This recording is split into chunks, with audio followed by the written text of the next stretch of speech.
Yo, people, what we saying, what we spraying, back again with another About the Fan. And today, yeah, we've managed to find ourselves another Manchester United fan. A massive one at that, to be fair. So, obviously, before we get into all of that, just make sure, you're dashing the kunai on the like button, yeah, because we're trying to get the likes to the sky, to the moon and back. You know them way there, get as many Shinobi in the building as possible. Make sure you are subscribing to the village hidden in the north. You get it? Hella missions. And to be successful on all our missions, we need more Shinobi inside the village. Simple things. But also make sure you're subscribing to Cass over at his channel and at Never a Foul. It is in the title. There is no excuses for not doing it. You don't even need to go too far. It should just be right there. Do you know what I'm saying? So, look, also hit the bell so you're notified whenever I go live or drop a video. And yeah, let's get into it. So, look, obviously, those that have been here before, y'all know I can't interact with the chat due to the structure of the show. This is going to be put on Spotify as a podcast. What makes sense to people on a stream will not make sense to people listening back on Spotify. So, any questions that you do have for Cass, feel free to send them in as a super chat, and at the end we'll make some time to go through them all. So look, yeah, for me, yeah, this is a special one, isn't it? Yeah, man used to watch this guy all the time, yeah, all the time on all these different shows. I was like, wow, this Manchester United fan is wavy. And then out of nowhere, one day he just shouts me and invites me onto his platform that y'all all know, Never a Foul. Yeah, in my opinion, one of the best, one of the biggest multi-fan platforms out there. And he is the mastermind of it. Yeah. So people, look, without Cass and Never a Foul, there's no halftime hooks. Do you get it? There's no About the Fan. Yeah. So we have to show our flowers and our props to all the people out there that support us and are making big, big waves in the scene. So look, show him the love he deserves. My brother Cass, what you saying, man?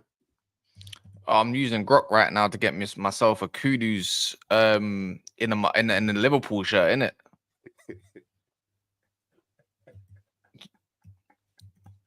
Kudos in a Liverpool shirt. That is funny. That is funny. Is it working out nice? I can't lie, it is. Oh man. Well, look, obviously, love for coming through.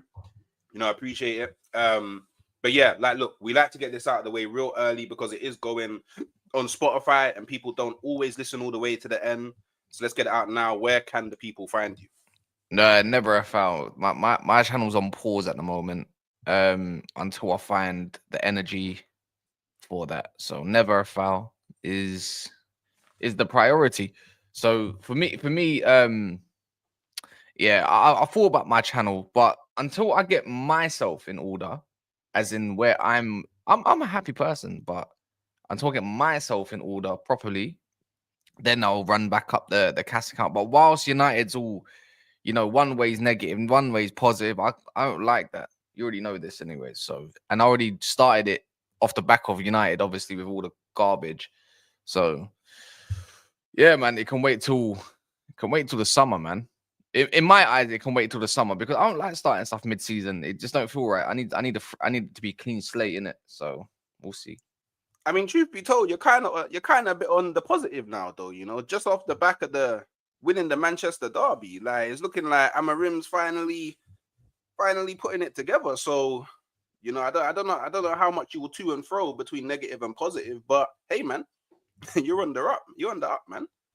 We'll see, anyways, man. We'll see how it goes, man. Let's see how Never a Foul goes first, and then go from there. Innit? Realistically, it is a lot to manage, to be fair, and obviously you do a lot of Never a Foul. So yeah, finding that balance is probably going to be a lot easier to do in the summer when the transfer window hits and you can kind of repattern up everything. So no, I hear that. So look, yeah, usually I start with a show starter question, but I'm going to put that on pause for a bit because there's something else I'm going to ask in it. So look, being a rival, yeah, is a big part of being a fan, innit? And at Never a Foul, you've built a strong concept of rivalry, innit? So who do you actually consider as your rivals? And do you think rivalry is what sets football fans apart from other fans from other sports? Wait, what? Wait, do you think rivalries is what sets fans For football away? fans, because obviously the football fan rivalry is not something that you really see in other sports. To be Yeah. completely honest, like for example, NFL, like you'd have like my team's playing your team, but we're sitting next to each other in the stadium, like literally next to each other in the stadium. Whereas in football, I don't even want to know what would happen if you had some Manchester United fans sitting next to Liverpool fans at Old Trafford or at Anfield. Yeah, but sport's not the same without rivalry because the whole point is to argue and all that. Everyone loves arguing secretly, innit? Really? Like let's be real. Like otherwise, if there's no rivalry, there's no competition. Because otherwise, it's all friendly and it sounds like tennis or something like that. And that's just dead. Do you know what I mean?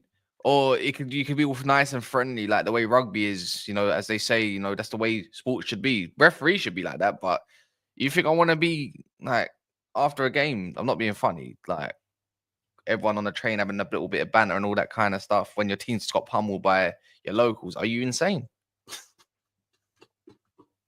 Don't talk to me. Yeah, no, I don't know. Rivalry is important. Like, look at me and Mons. Mons is on his up right now, but Mons knows it. Mons is sweating. He's sweating. He knows. What? Because United's coming back. I think he knows that. I think everyone knows that United look that little bit more structured, but that they got a lot to prove at the moment. But he's sweating that he might not even win because when his team had a 9-point lead. Yeah, and then all the rivals cut. Hey, and I'm one of them rivals that's gonna be they're jumping out of the pack, making sure I'm at the front of the line in it. So yeah, rivalry is a big thing. But who are your rivals in it? Because obviously when you ask people, Liverpool. What just Liverpool? Liverpool. So what not Arsenal? Arsenal your rivals. Bro, we had a cute rivalry like 20 years ago, bro. Get over it. What? No, but even though like we've shared the mud together, in it, because we both gone into our darkness together. We was in the light together. Now we're in the No, darkness. because obviously I'm from London, so majority of the fans that we used to come across is either United. There was rarely any Chelsea fans. You know what? In school, I don't even remember a Chelsea fan. I'm trying to think now. Who supported Chelsea? I think there might have been one. Do you know what I mean? And then couple Liverpool fans that never really got into the conversations. And then yeah, it was mainly Arsenal. There was even more Tottenham fans. Like it's definitely Arsenal, Man United back then. There was nobody else unless someone can remind me. Unless yeah, that's the only reason why Arsenal were ups. We used to literally back in school, even in primary school, we used to do Man United versus Arsenal, like whoever supported who. Do you know what I mean? Yeah. And in secondary, that was the main thing. Other than that, it was no one else was really involved, man. If you support someone else, you just get bannered, bro. You'd be like why are you even talking? Why are you in this conversation? Go away. And hey, I mean, like, It's a geographical thing, really. Because if you're a Man United fan that's from Manchester, Man City might be your like you probably hate Man City more because it's like where it is within the cities, within the cultures of Manchester and whatnot. So it'd be a little bit different. I don't think Man United fans up in Manchester probably cared about Arsenal as much as someone back down in London because there was barely any Arsenal fans probably up there, right? So Man City would still be the main rival regardless of where they are. They were in the Prem. They did get relegated. They did come back. And then obviously, I think the main hate from Manchester is Liverpool's regardless. So for me, Liverpool will always be number one up. You could even say who's Man City's number one up. You would say probably Man United, obviously, because they were looking up to what United's success was. But maybe Dax can tell you. But I still think there was an underlying hate regardless for Liverpool.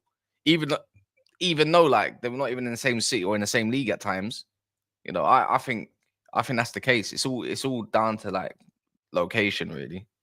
Yeah. No, and obviously they're your like the closest club to Manchester that's actually like successful as well. So no, I yeah, it's like Leeds back in the day. Like I used to hate Leeds. Now I don't care. Yeah, they've been in the Championship for so long. They've been out. The only reason I don't mind them is because girls from Leeds are buff. Do you know what I mean? Like, there's so many lies up there. It's crazy. It's unreal. Yeah, The it's girls in Leeds are absolutely insane. They're from like the small Caribbean countries I never heard of before. I'm like, what? yeah. What's going? Yeah. I've been there, man. You know what this like? I know it sounds mad, yeah, because I hate Tottenham, bro. I hate Tottenham with a passion, and they're not a direct rival. I don't care if they're not a direct rival. My whole point is I can't stand Spurs. Don't rate their fans. Yeah, I like a couple of them. Don't get me wrong. Just don't rate their club. I don't rate who runs their club. They don't win anything. They're insignificant, bro. Does that make sense? So if we're gonna keep, I hate Tottenham. I hate Tottenham. You know what? I like Newcastle's fan. I don't actually dislike Newcastle. I don't dislike Villa. I do get onto them. Who else is there realistically that I get onto quite a lot that I just don't rate? Yeah, there's something about Newcastle, man. Don't like their club either. Don't rate it. So yeah, that's really it. That's really it for me. Anything beyond that, yeah, it is what it is. Maybe I'm forgetting a little something. Another club. If I did support a club down in London, I have no idea. Like I haven't really thought about that. More than likely back then, if we're being realistic, it would have if the whole like, oh, you should support someone that you're near, I'd have probably supported Palace or Arsenal. Oh, Cass is an Arsenal fan. That's I'm not an Arsenal God needs fan. to see, I'm man. just saying because back then, if you're going around like your friends and everything, it would have been Arsenal. But if it was going around, like my dad tried his hardest to make me a Millwall fan, and I even played for their academy. Like I'm not supporting that crap. But I look out for their games. Yeah, because obviously it's your local, innit? And I mean, yeah, you have to look out for your local sometimes. You may not pay attention to all their games, but you definitely look out for your locals. Yeah, and if I was a little bit young, if I was a little bit older, if I didn't have a club, like I'm not being funny, and then got my bearings together, and like if it was, let's say 2010, 2008, so like, who would you now? You're in year 8, year 9, year 10 at that point. Yeah, man, I think I rate Chelsea more as a club. There you go. Because for me, they were successful. It's not even that at that point. They weren't even mad successful. They didn't want a chance at that point. It's just that for me, they just had more ballers that I liked. Yeah. The likes you know of what I mean? Yeah, no. It's not even about the success. No, it's not even that. Like 8, 9, 10, like Malouda, rated him highly. I liked a lot about Chelsea's team. Even Hazard. Like Lampard used to be a little bit of a like for me, like Lampard, Gerrard, and all that kind of stuff. I used to love them players, man. Yeah. All right, look. So now show start a question in it, and obviously these questions they're a little bit, they're like a little bit what ifs in it. Do you know what I mean? So look, Manchester United, a club of glory, history, oh god, and tradition. Yeah, oh god, the most successful Premier League club in my lifetime. Yeah, but for about 13 years, you man been shit. Yeah, but we're gonna fix that. Yeah, because Dan Ashworth got sacked. And Jim wants to hire you, blood, with the goal of winning the treble again this season, You can sign United players from the past or current players, all in their prime from any club. Money is not an issue. One defender, one midfielder, one winger, one striker. Who do you sign and why? All right. What do wing backs count as? Defender. Yeah, wing back. For me right now, does that be realistic? It could be anybody. Money is not an issue, bro. Yeah, but does that have to be a realistic signing? No. Anybody you want. We can right now, it doesn't have to be a realistic signing at all. No, because like you could even bring an ex-Manchester United player back from the past. All right, forward, that's easy then. Rodrigo. Easy. Rodrigo. Yeah, 100% Rodrigo. No joke. On that left-hand side, without a shadow of a doubt. So that's your winger. What Real Madrid?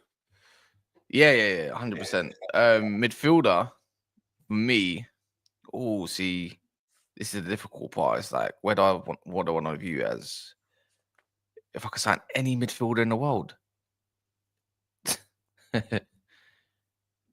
Oh, that's a difficult one. Oh, I'm sorry, but I'm going back over there again, man. Valverde, man. I'm gonna get myself Valverde, man. Yeah, run me up that Uruguayan partnership. Yeah, man. Valverde's cracked. Yeah, 100%. And then if I'm going, if I need a wing back, it's gotta be like it's gotta be Davies, isn't it? Alphonso Davies, It's gotta be Alfonso, man. even I with don't his think even with his injury problems. bro, he's like 23. I don't care. Run him up, man. Like for me, it's just it's an outlet. I need an outlet that's just Speedy Gonzalez, meet. You know what I'm saying? So for me, it's I think Alfonso Davies. And then striker. I don't really rate fullbacks in this world, let alone wing backs, but I need someone that's technically good. Yeah. Someone that's rapid. And Alfonso Davies got all of that. Very athletic Realistically. So I don't. Do you know what I mean? DeMarco's a little bit older, so no, wouldn't want DeMarco. Oh, actually, I wouldn't say no to him. So, but yeah, no, Davies is definitely for me. He's got the age on his side. I hope he don't go to Madrid, but I don't see him coming to United unless United are in some promising places. Like you can evidently see that United are on the up, looking like they probably will win the Europa League. I hope we draw Lazio in the next round so we can knock them out quickly. Okay. Go on. Why Lazio? Because they're the most. I think they're the most difficult team in Europa. Okay, cool. Makes sense. So so if we get the draws in around like obviously for February or whatever, I want Lazio in it. Okay. I want to knock them out quickly. The quicker they're knocked out, the better. And then we can go through the Lyons and stuff like that. Because Lyon's attack is sweet, but their defense is garbage. So yeah.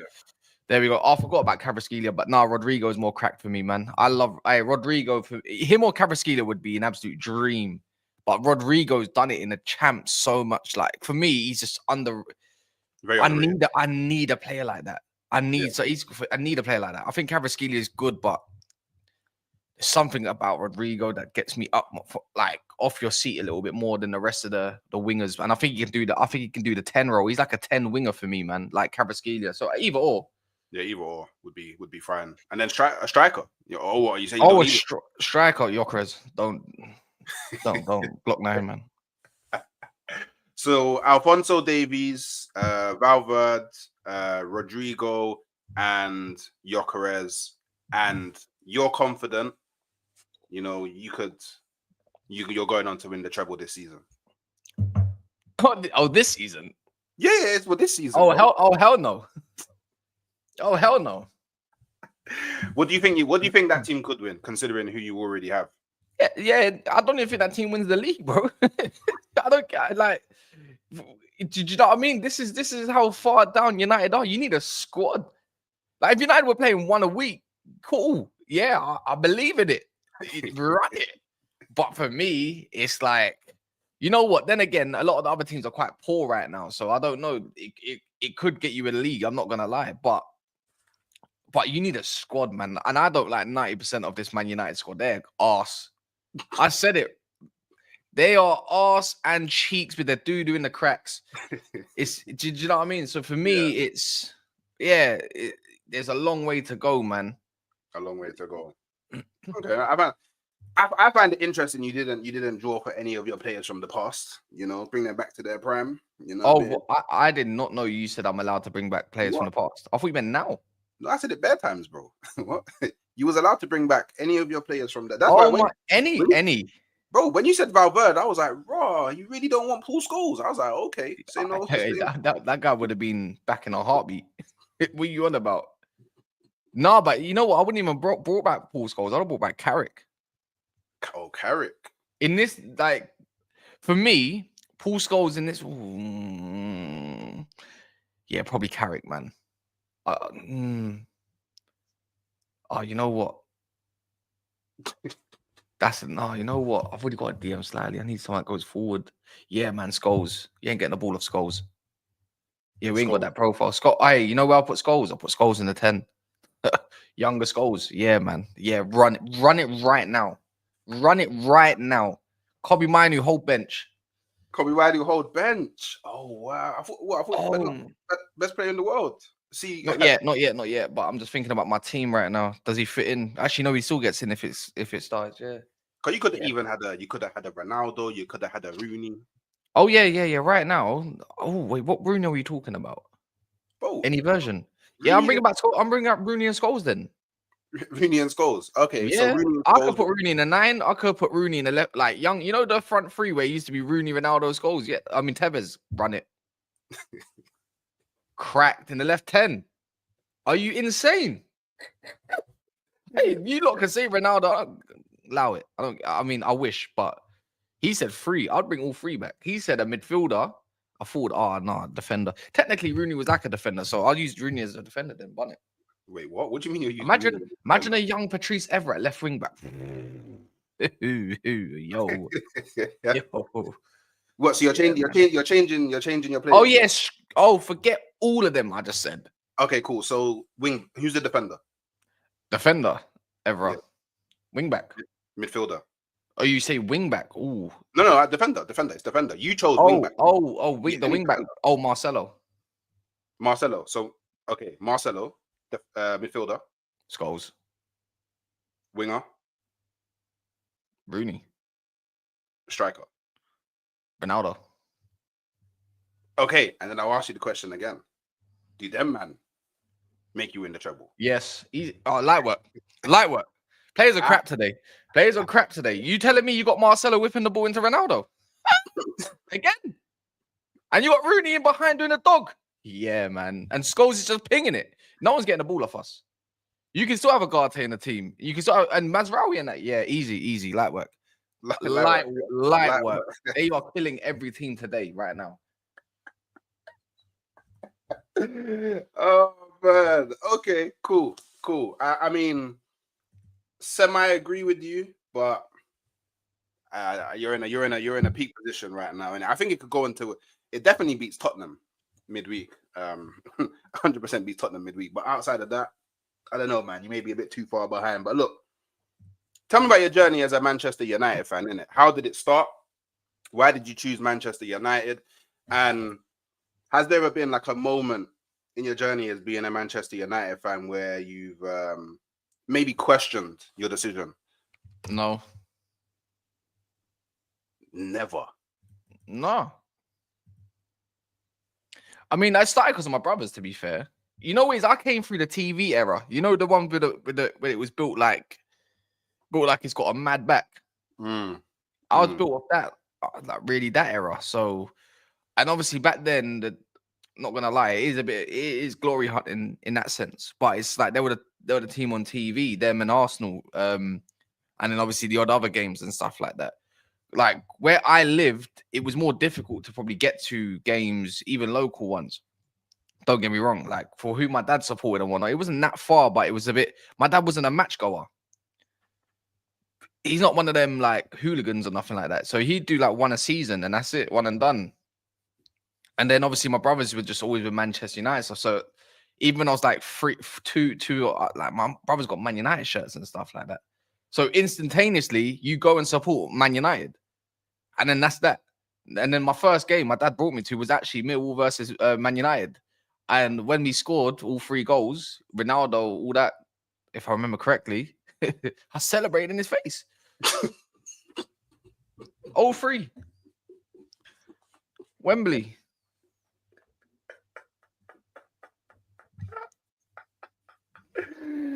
Oh my god! You so you must be a diehard Millwall fan.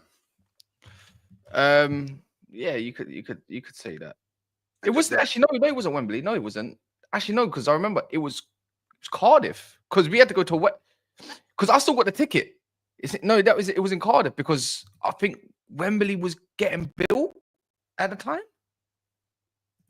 Yeah. Probably. And I just remember I remember Ruud van Nistelrooy was like it was that the final where did he get benched or something and he was pissed off and that's the season I think he got that's the reason why he left, but he got man of the match in the end regardless. But I think he started on the bench that game, if I'm correct. I was about 7 years of age. So at that point, but I still got the ticket. So it's just, yeah, man. I remember it was no, I would have been, it was in 04, 03, 04 season. That was Ruud van Nistelrooy's last game, if I'm correct. And and I think he come on and he done a madness. So I was about 8, maybe. I was about 8 years old. That was it. So I remember England's old kit with the red kit that had mad like shiny silver on it. Yeah. Yeah. So So 03, 04 season, yeah.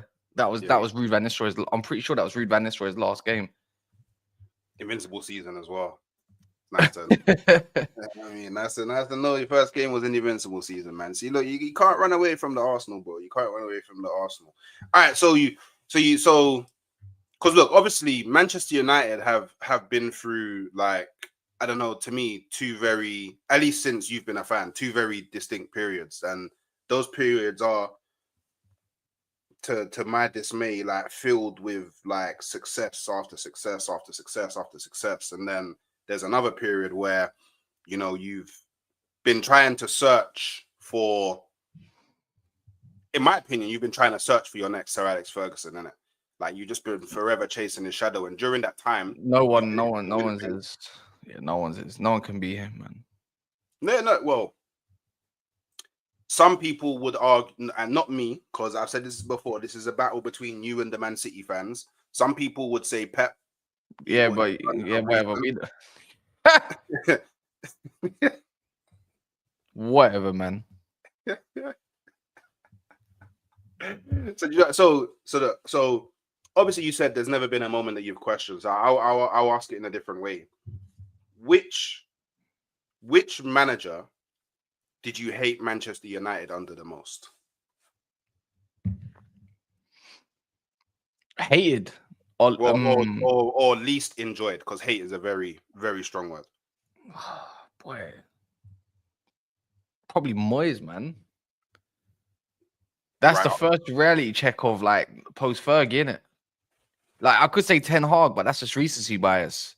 Because that's just dumb. Not for me, not Ten Hag. Like he was a jar, but it's like I'm used to it by now.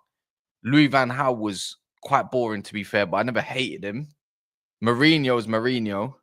That it could be that, but I highly doubt it. Ollie pissed me. It's got to be between Moyes and Ollie. It's got to be between those two. 100 million%. I couldn't wait for Ollie to get sacked. I was honestly, it used to piss me off. Seeing McFred used to absolutely wind me up. He used to wind me up. What was actually so bad about him though? Because I don't know, I kind of see it like sort of similar to Arteta in the sense that he definitely took a job that's way, way too big for him. But did he really do that Who's bad? that?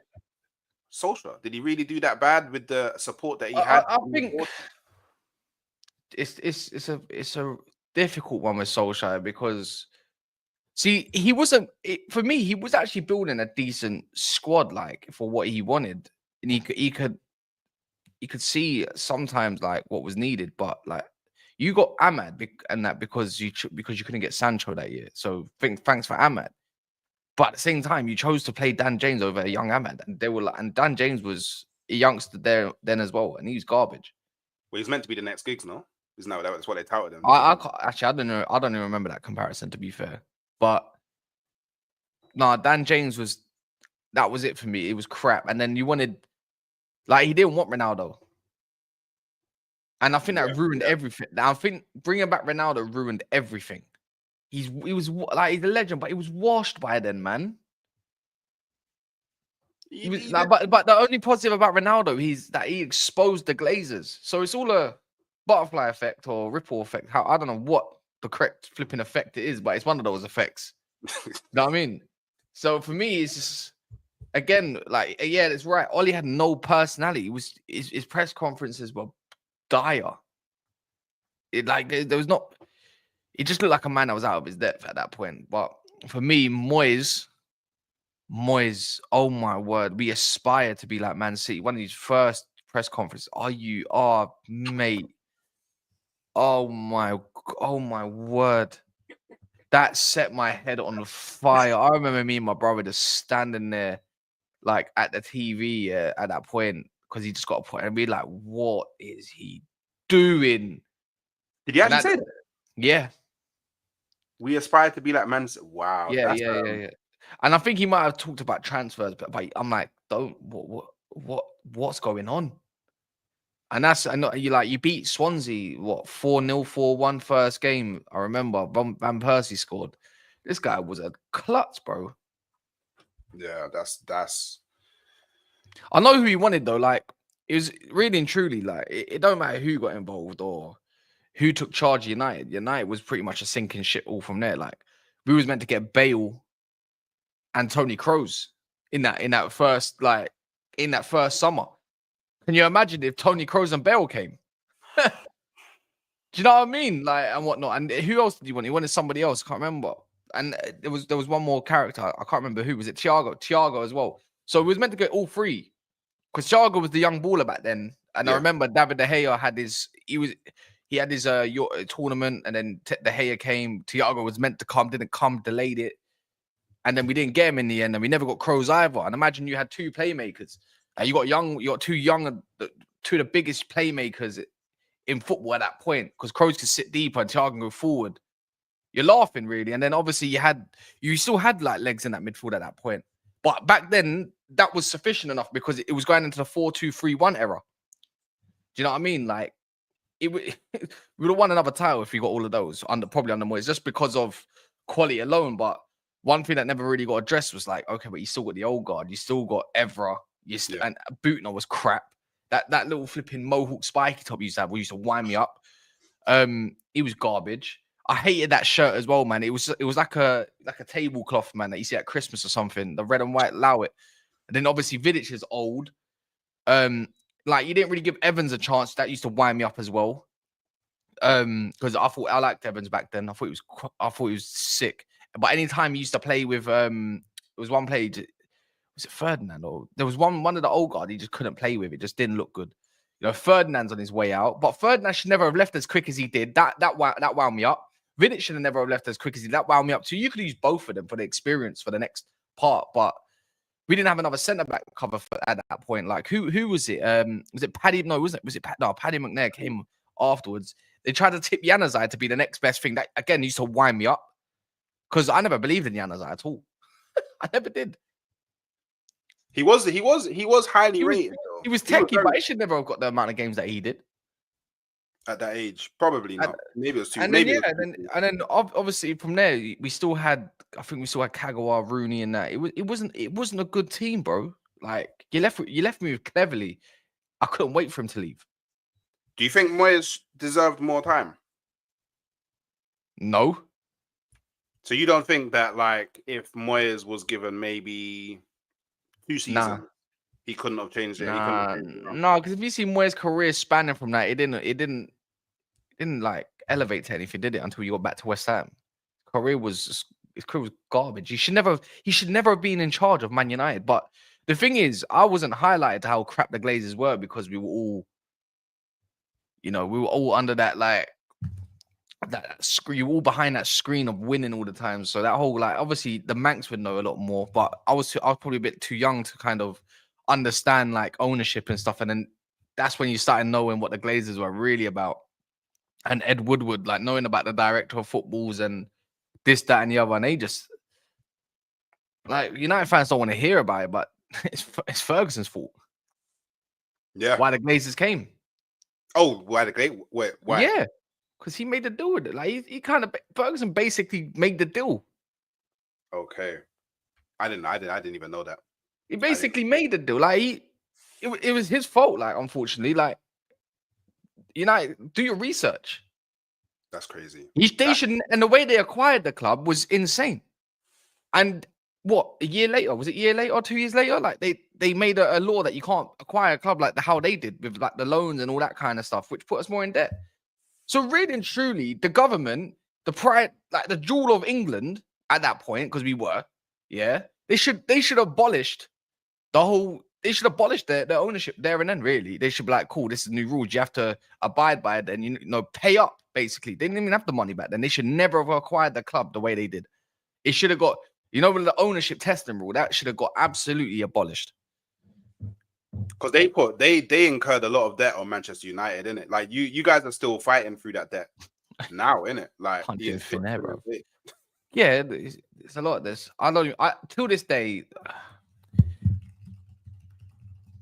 Like obviously I don't think it's as high as like the likes of Barcelona we and are as of now, according to United's latest financial report, we are 0.76 billion in debt, 760 million in debt. it's not too bad. What? It's not too. I mean, it's not too bad. Like, okay, let's say you make a let's say you do go on to win the Europa League this season. That's money in the bank. Then you get the Champions League money. That's money in the bank. Let's say Yeah, I know that's what they're trying to aspire towards, but that's why things like you don't know stuff like, we owe a lot of money, a lot of that debt as well is obviously included, but I'm pretty sure it adds on top of that period. I'm not too sure if it adds within it in total, but United transfer debt, so we owe like, where is it now? Like 270 million. We've ran up the credit facilitation card, like, and all that kind of stuff. It's maxed out. Well, near enough. It was nearly maxed out and whatnot. This is what I say. We're fucked. Like, well, we were. And I know I know Man United can pay off that debt slowly but surely, in it. Like if things go correct, but it's gonna take a minute. It's gonna take It's gonna take a while. I mean, I don't know if you're able to get rid of, I guess, some of the higher earners in your club at the moment, and you're actually able to make Champions League football and finish fairly high in the league for the next few seasons. I think 2 to 3 seasons you'll probably be clear. Like, No, I don't know, man. I think you more, like no, more like 10 years. 10 years. Yeah, because you got to think like Actually, yeah, you're still going to be spending, isn't it? Yeah, it all depends on how successful United are. Yeah, There's nothing. It all depends on the success. We're talking about United. We got to build like a whole new stadium. Probably that's more money. yeah. Where I don't know. I don't know how it's gonna play out. But even then, like Ratcliffe's still got to buy out the Glazers in 2 years. Otherwise, they can kick him out. Is that an obligation? Oh, he has to do that. That's the option. That's the option. Like that's the thing. So from the moment he acquired the club, he's got 3 years to pay them off for what they want. So they wanted what 600. What did they want again for the club? 6 billion. They are going to get their full 6 billion and more. So that's kind of why he needs to be a bit cutthroat with the running of the club, because if he doesn't generate enough, the Glazers should be out by the end of 26-27 season. It's still a long time. They're still involved. Regardless, however you want to look at it, they're still involved. So there is actually a world where, Sir Jim doesn't actually acquire Manchester United and you just go back to full ownership. Unless they work out some next kind of deal or whatever. But yeah, that was it. They had 3 years to get Glazers their money, or they can officially say, right, you're out. They could literally do that. That's crazy. Well, I mean, just for the sanity of all the Manchester United fans I've got as friends, I hope that doesn't happen, because going back under full ownership, well, Glazers running the football inside of Glazers, I'm not gonna lie. If Glazers still end up in charge, I'll go support a lower league team. I'll be done. I'm done. Oh no, I'm like, I've had enough. Until I see that they're gone, I won't even. I don't even think I'd watch United. That bad. That if they got full control over again, yeah. I would literally. I'll be like, nah, I'm done. Like, as in, I'll support them when I see them gone, but I'll go support a different side. I'd go watch their games. I'd watch Premier League still. Obviously Never a Foul will still probably be going at that point, but don't talk to me about Man United. I'll get a different rep on because I ain't talking about it. Okay, no, that's all. I would understand that. I'm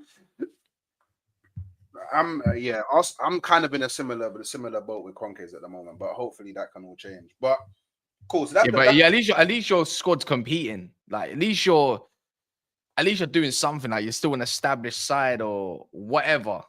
Yeah, to a degree, I hear it, but it's like you always want more than what you're given, innit? So yeah, but I'm finishing 7th and shit. Oh man. All right. So that's a bit of the bad, innit? Let's try and get to a more positive place, innit? So like, if you was to sit down and think about, all of the moments and experiences that you've had as like a Manchester United fan, what would you say is the one that resonates with you most, like the most memorable? Like, say you're, I don't know, say Oh, easy. 2-1 Man City. My birthday. I went to that game. Rooney scored a bicycle kick. Light work. What? what specific? What was it? Just The just Rooney bicycle kick. The best goal that the Premier League probably ever seen. No. Yeah. No, it's not better than Bergkamp's goal against Newcastle. Yes, it is. It's really not. Yes, it is. You're in a top 10 category, like, but you're not. That's the best. That's the best goal the Premier League's ever seen.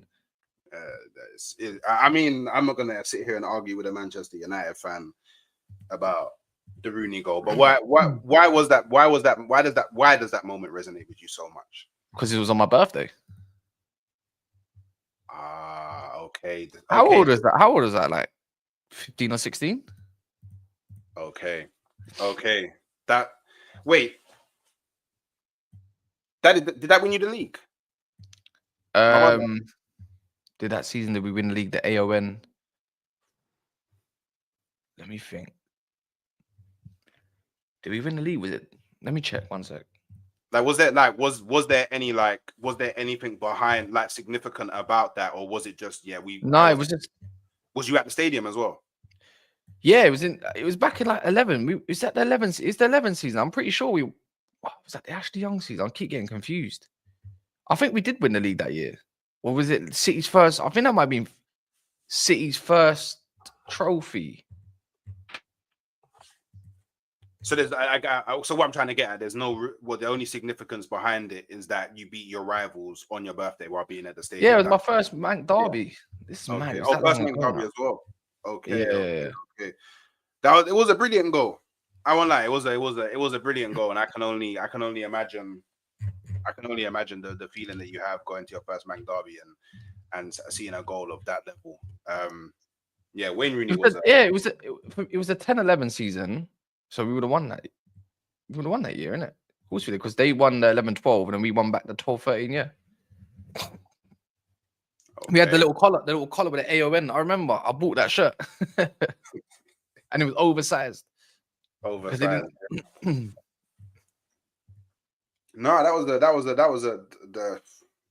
was a big goal. Just thinking about it, like, that was a big. No, but I mean, just even for a neutral, like, because that showed you why Rooney was so good at what he did, innit? Like, you really do need a Rooney type player again. Like, yeah, I say that Arsenal need an Henry type player. Chelsea need a Drogba type player. Like, do you know what I mean? Like, the players of old are just so much better than the players of current day. So now I hear that easily. Yeah, 100% easy. So look, obviously Wayne Rooney mentioned it. Paul Scholes. These are your two favorite Manchester United players of all time, innit? I didn't know until I asked you. I don't know if people in the chat would have known, but why are they your favorite players? What is it about them? I think Rooney came up with me when I was growing up, basically, innit? So that's easy. So some may say Ronaldo, but Rooney stayed longer, and Rooney was just it. For me, it was more. I liked Rooney more than Ronaldo. Ronaldo's not my second favorite player either. When he left in 2009, I was devastated, bro. I was devastated, and they replaced him with Antonio Valencia. Are you dumb? My word, not even keeping Tevez, that wound me up. I hated it. Yeah, Rooney's, it's easy. He's got too many iconic moments in the Premier League. So that's easy. And let's be like, I have quite a powerful shot, but I used to try to copy him and Gerrard for that. So this is one of those, man. He's a streets will never forget type player for me. And then Scholes is just look at the way he plays, man.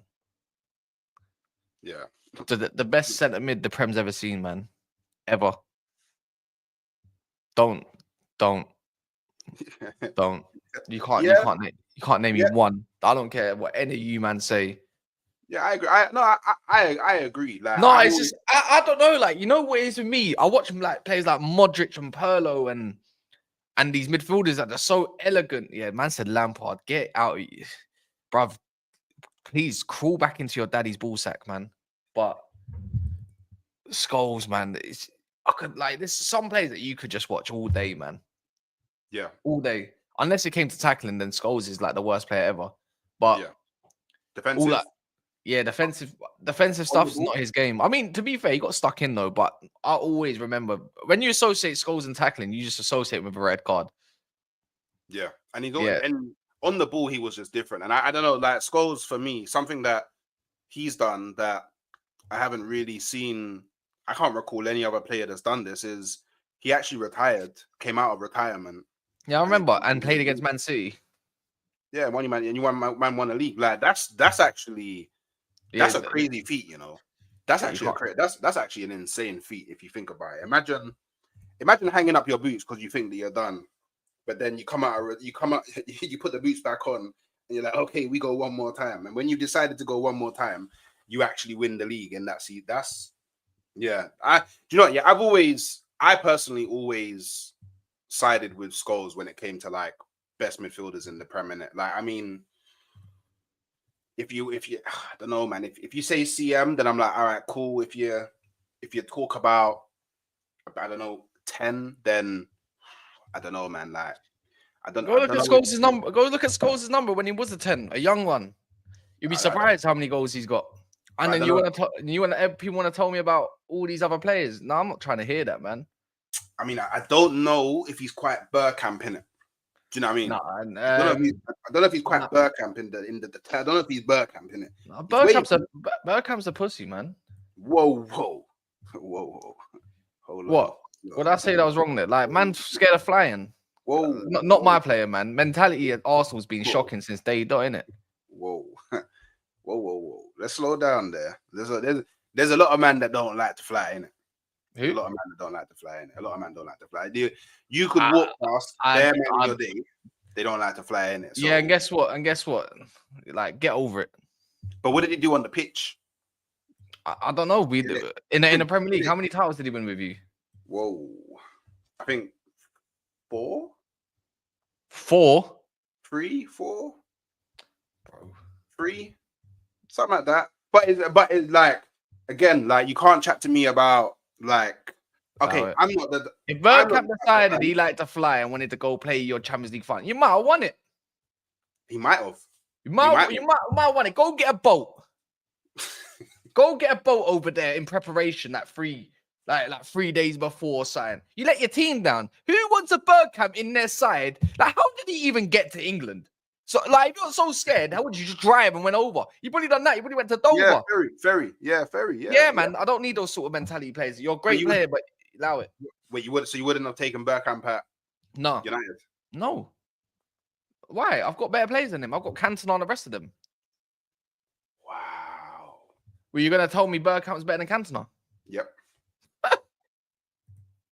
100%. But you know what? Whatever, man. You're smoking the budgie bannon. I'm not here to battle you about who's better in it. But you know what? Look, I'm gonna give you an option in it. Any one of them in their prime, Rooney, Paul Scholes, to bring back into this current Manchester United squad underneath Amarim. Who do you bring back and why? Right now, it has to be Rooney, innit? You're pretty stacked on strikers, though. No? We need goals. What are you on about? We need goals and creativity. Don't get me wrong. I think Scholes could... It depends what version of Scholes you want to bring. He could definitely control your game, but what, you want me pinging up that ball to, like, what, Nacho or someone like that? Are you dumb? You got Højlund there? Yeah, Højlund will be fine. But Rooney. Because Rooney can play 10 or 9. Yeah. A young Rooney, a Wazza, like that one. Then the half spaces, yeah, man, Rooney. I need Rooney more than ever. I need someone that's going to press as well. I need someone that's going to get me goals. Well, I need someone that's going to be a bit creative and someone that's a dog. So right now, I need a Rooney more than a Scholes. In Amarim's system, where do you think he would be more likely to play? Right now, probably left 10. Probably left suits 10. That a little bit more, yeah. Yeah, no, I was so What you would say he would be? 07, 08 Rooney basically played on the left anyways. So Yeah. do you know what I mean? Bald head Rooney, number 8 Rooney. Give me that Rooney.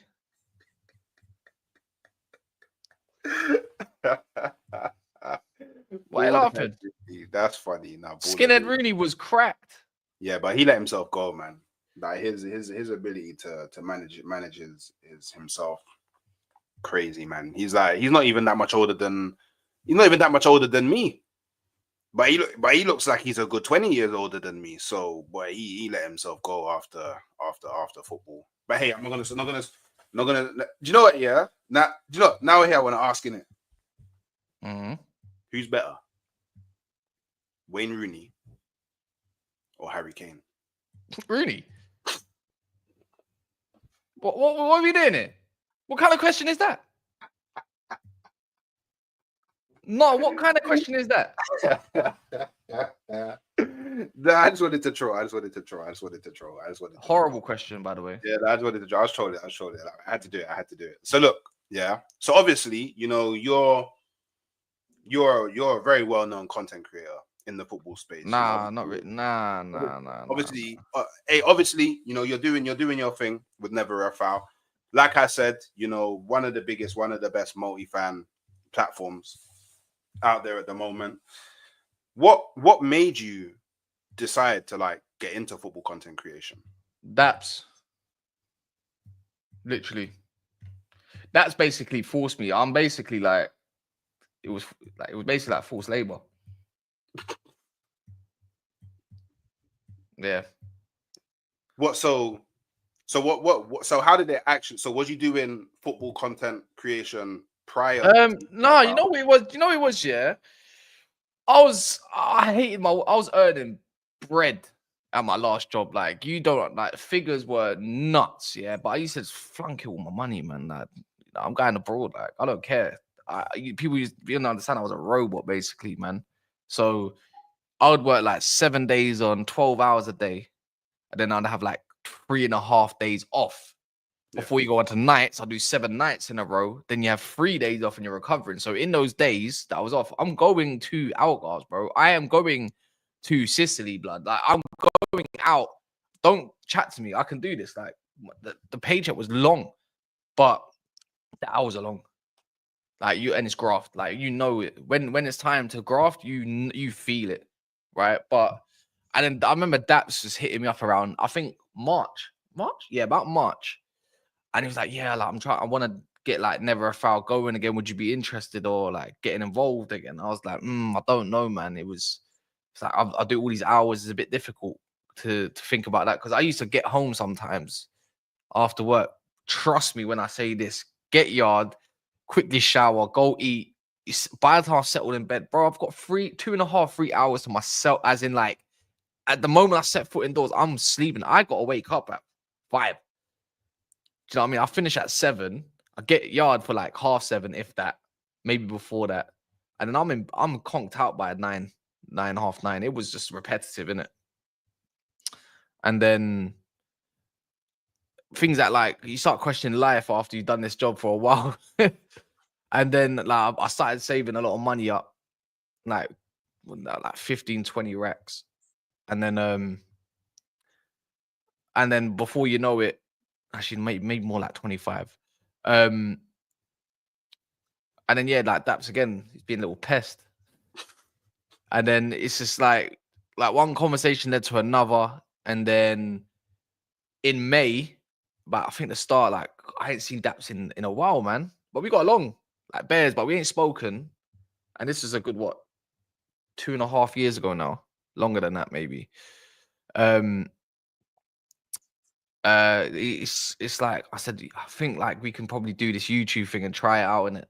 And I said I've got a lot of money behind me, so like rent, food, all that's covered, regardless of it. So I spent a year in Cov, and then yeah, man, before you know it, in June the 1st, we started Never a Foul officially in it, and then we was doing bear shot. Me and Daps were grafted. Like at that point, I don't think it's as much as what we're doing now, but because we was doing a show every day, we was on bare other shows Loads. Daps had the links. Like he knew Stee, and then Stee got him into this place and that place. He got Lee Gunner on and beforehand. And then the direction was totally different to what it was because it was a mess before. It was a disgusting mess. And then, yeah, man. And then before you know it, Mo got involved like 3 months later. And then it was just went strength to strength to strength. And you look at the thumbnails back then, they were horrible, man. They were horrible, man. But it's like, but back then they were the best thumbnails going, like in my eyes. But yeah, and then yeah, like obviously I met Daps and Soups in the car at Milton Keynes, and we went for like the worst. And this is like when Ten Hag got announced, and he's like I remember saying to like, yeah, we're United are back because I was gassed off Ten Hag, innit? And he still remembers. He's like, do you remember when you said Ten Hag like United are back? And I was just like, oh shit. So that bit me back in the ass. And then yeah, really and truly, it's just like I just put all my eggs into one basket, man. And after Coventry left, like obviously Daps, I think people know now. Obviously, he was going through something himself. He had this big old yard here, and space needed to be filled. I felt that space. Do you know what I mean? Like, and then yeah, obviously I turned outside into my own room. So technically, I'm not even in the same house as Daps because I need my privacy in that. Like, if I could get, because I ain't had my own little space for years at that point. So yeah, Daps got a nice, lovely big house, man, and he's got a cute little daughter and that and whatnot. And obviously, a big thing for him was if you can get along with his daughter and that. And obviously, she, like any child, like she's just innocent and whatnot, blah blah blah. But she's very smart. It's like I bully her in it, but yeah. And then obviously, never a foul space started happening, and we just had ideas after ideas, and just you don't understand like that. On a Saturday night, me and Dax would just he might have been pinging, but when Daps was pinging was when he had the best ideas. people need to understand, like, I was the driving force at, like a lot of the work rate, but all the ideas used to come from Daps at first. I was quite lazy in that regard, innit? Like, I didn't want to do thumbnails, end up doing thumbnails. Daps used to do the thumbnails and whatnot. And then obviously life hits people when they need to fix up and do what they need to do. So then I kind of like took over in that sense. And then yeah, man, like Never Foul just went from strength, went from 1 show a day to 2 shows a day. You got to realize a lot of the content creators never used to do 2 shows a day. It used to be 1. And obviously the bigger channels used to do whatever they used to do, but they used to do 1. And then I remember Daps was giving me tasks like clock when everyone's going live, this, that, yada, yada, yada. And then Daps was the first one to clock redirects and was the first one to know the game of redirect. So that's actually down to Daps. He was the one that notified everyone about redirects. Not saying that someone wouldn't have found it, but he's the one. And then before you know, bro, we was getting on like Matisse. Everyone in the first year was like a lot of big guests. We used to do a lot of big previews. And we used to just try to break that 500 mark. And no matter what redirect that we clocked or guest that we got, and we could, I don't know what it was about YouTube, but they were just not allowing us to get past 500 ever. And we used to get gas, bro. If it was weird because when we came back in the summer, we went like, obviously that summer was a nice little time to grow as well. And yeah, we was getting like, when we first came back, we had like 50 people watching. We were over the moon. Like we had, what was it? We started off with 2.6k subs, but a lot of them were dead subs. But there was always the old ones. Ilias, one of them old school ones, literally. There's probably a lot of other names that I can't clock.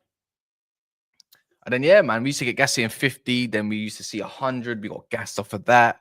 Then numbers started going up 150. Then it was 200. A good day would be 250. Like we would be like, oh my god, oh my! Like we used to be like, we actually got 250 in it. And then 300 came, and 300 was the mark. Like we could never beat for a while until that summer came. Like it was just growing. It was mad, man, because I've done bare research, algorithms, even stuff like people don't even know this. Your first 160 characters of your description is searchable on Google. Now do the maths. If you're on Google and you're trying to find a game, what's the first thing you're going to search? The names of the teams, innit? There you go. Stuff like that. Yeah. It was bare stuff. It's like even stuff as hashtags. You realize hashtags are bullshit. don't do nothing for your YouTube, but you do it anyways because every little helps. Tesco's, isn't it? Yeah. Yeah, that's it really. And then yeah, here I am. Do you think being a football content creator, do you think that's made you support your club any differently to when you wasn't one? No. Nah. I think you have to learn. Like I used to be a lot more hot-headed on YouTube. Oh, this is bare dark. I think I turned my camera down earlier. Never mind. I used to be a lot hot-headed, so I used to get mad emotional, and that was at the start. Like I would go on Monster Stream, I would argue with people and whatnot, and it was just like you think back and it's like, why am I acting like that? And then afterwards, it was more like the hosting part. I don't know what naturally changed, but it was more whenever it's about United, it was more like I'll talk about it, but I won't get mad hot. Like everyone has their moments, you could say, of getting their heads, like your head's rattled and that. But I was used to get rattled a lot. So, but from there, I don't know. I'm calm. I don't really care about it no more. Like comments used to get on my nerves. Now you could say anything you want. I couldn't give a crap. Yeah. Yeah, I couldn't give a shit. Like someone could say something nasty about my dad or something. I'm like, yeah, that's nice. Like I don't care. And then I think even from young man, I used to be a little tactical anyways. So talking on other people's clubs, it's natural for me. So when I do a video nowadays and I talk and I break it down, that's what I used to do with my brethren, like back in school. Do you know what I mean? Or whatever. Like I like talking on other clubs because I feel like my knowledge is better than the club that they support. Do you know what I mean? And I view the game that way. So now, like talking on clubs, like being kind of fair. Obviously, when I'm off, when you notice when I'm not hosting, I'm ruthless, bro. Like, I'm kind of bad, but on streaming, innit? When you're hosting all the time, you have to hold back, man. I don't mind it. You wouldn't need to understand when you deep never a foul. Yeah, if they come from like because it's me or whoever, it's like more time. I'm just sitting back doing background shit while you lot argue. Yeah. Don't mind it. Run me my bread. You lot are my workers. Oh man, that's funny. And I look, obviously, final question from me, Hey, What go on. No, I'm just go on. I was just gonna say comments. That's undisclosed, man. I'm not gonna lie. Life has moved on, innit? Yeah. What does being a fan mean to you? And could you imagine a world without Manchester United? What? Well, life about Manchester United. I'm broke.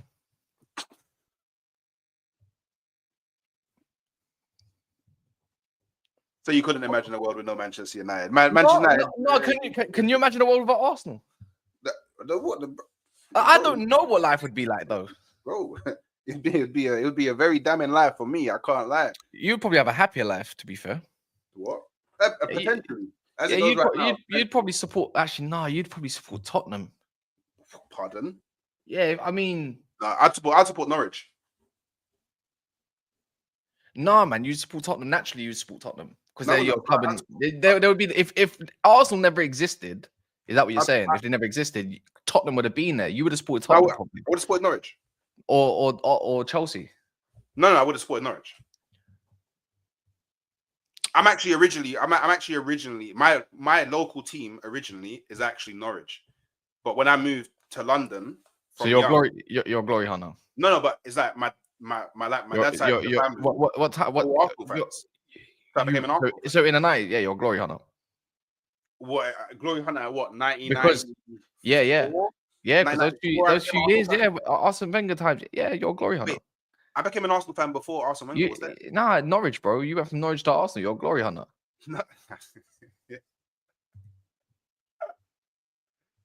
Oh man, I hear it. I hear it. It's not the case, but I hear it. So you couldn't imagine a world. But what does me being a fan mean to you? What? What does being a fan mean to you? Passion, man. That's all it is. I don't think there's nothing. It's passion, man. You know, the way you treat your club is probably how you treat people in real life. So you can kind of gauge how people kind of are in it. Yeah. And it depends how passionate you are about that. Like, it doesn't mean if you're negative in your club means you treat people like shit. You can tell who's loyal or who, you know, who speaks to others pretty much in the correct way as well. Yeah. Because if you're gonna jump from club to club to club, I can't rate. I can't rate you, man. Yeah. Like sincerely, I can't rate you at all because it's like, so if we ever became friends, does that mean you're just gonna like jump ship at some point? Like if things go bandy, if that makes sense. I don't rate people like that. If you're like more negative in your club, you are probably very loyal to your club. You're a very loyal person. Yeah. Do you know what I mean? You're going through it. And if you're like toxic positive and you got energy, I can probably tell you're a really nice person, and I can probably tell you talk to people quite well, and you're pretty much quite in high spirits more time. You know what I mean? Like them sort of people give off good energy. Like people don't know a gal. Trust me, a gal's one of the nicest motherfuckers I've ever met. Yeah. Ever. And look how toxic positive, and he's super positive. Do you know what I mean? Yeah. But then at the same time, people are like, oh, what about like, oh, Lee Gunner? Lee Gunner's once Lee Gunner fucks with you, that bro, you need to understand, like, away from his footballing opinion, regardless of whether you agree with it or not, Lee Gunner is one of the most down to earth people you will ever meet. Ever. Say him and Northside. Yeah. Both of them. Ever. That's why I And say people don't cloud your judgment. I say it. yeah, all the time before you meet them, like, but obviously you can only go off what you know of them, in it. I suppose that's why they say first impressions and count. Yeah, I would say that, and then you got like the more, you could say, the characters like Monts and stuff like that. That I would say the legendary personalities. Him, Cal from Coppish, yourself now, like the balance. I would call that the balance. Yeah. Yeah, for me, that's the balance. Because I'm a very balanced fan. You know what I mean? I would say you're very balanced. You're definitely calculated, for sure. You know, but at the same time, sometimes you got to harbor an opinion that you really feel because you know what it's going to be perceived as online. But you're not being fake. It's just that you just have to time it more correct. Deji, legend. I ain't even met Deji yet. I ain't even met him yet, but I just know that's going to be the funniest conversation I'm ever going to like. You met him, innit? Yeah. I bet he's the same. Yeah, no, he is. He's funny because obviously when I turned up to his yard, I was wearing this, in it, and he was like, "Nah, how the hell did you come to my yard in Arsenal?" Nah, it was funny. He's actually exactly the same. Bro, when I saw the little drive, what Deji has, I was like, yeah, this guy. Yeah. When I saw his yard, don't worry, bro. Deji's doing nice. He's doing nice. He's doing nice. Yeah. But yeah, all right, cool. Look, love for coming on. I enjoyed the chat. I hope all the people that tuned in enjoyed the chat. All the people that watch on playback enjoyed the chat. Just as a reminder, on your way out, if you can like the video, if you can subscribe to not only me but to Never a Foul as well, that would be much appreciated. For those that are in the stream, I am going to be sending you over to Never a Foul now. So when you go over there, just slap Hook's Raid, slap the like button from early, just so the stream can do as well as it can. And yeah, I'll catch you next time. Peace.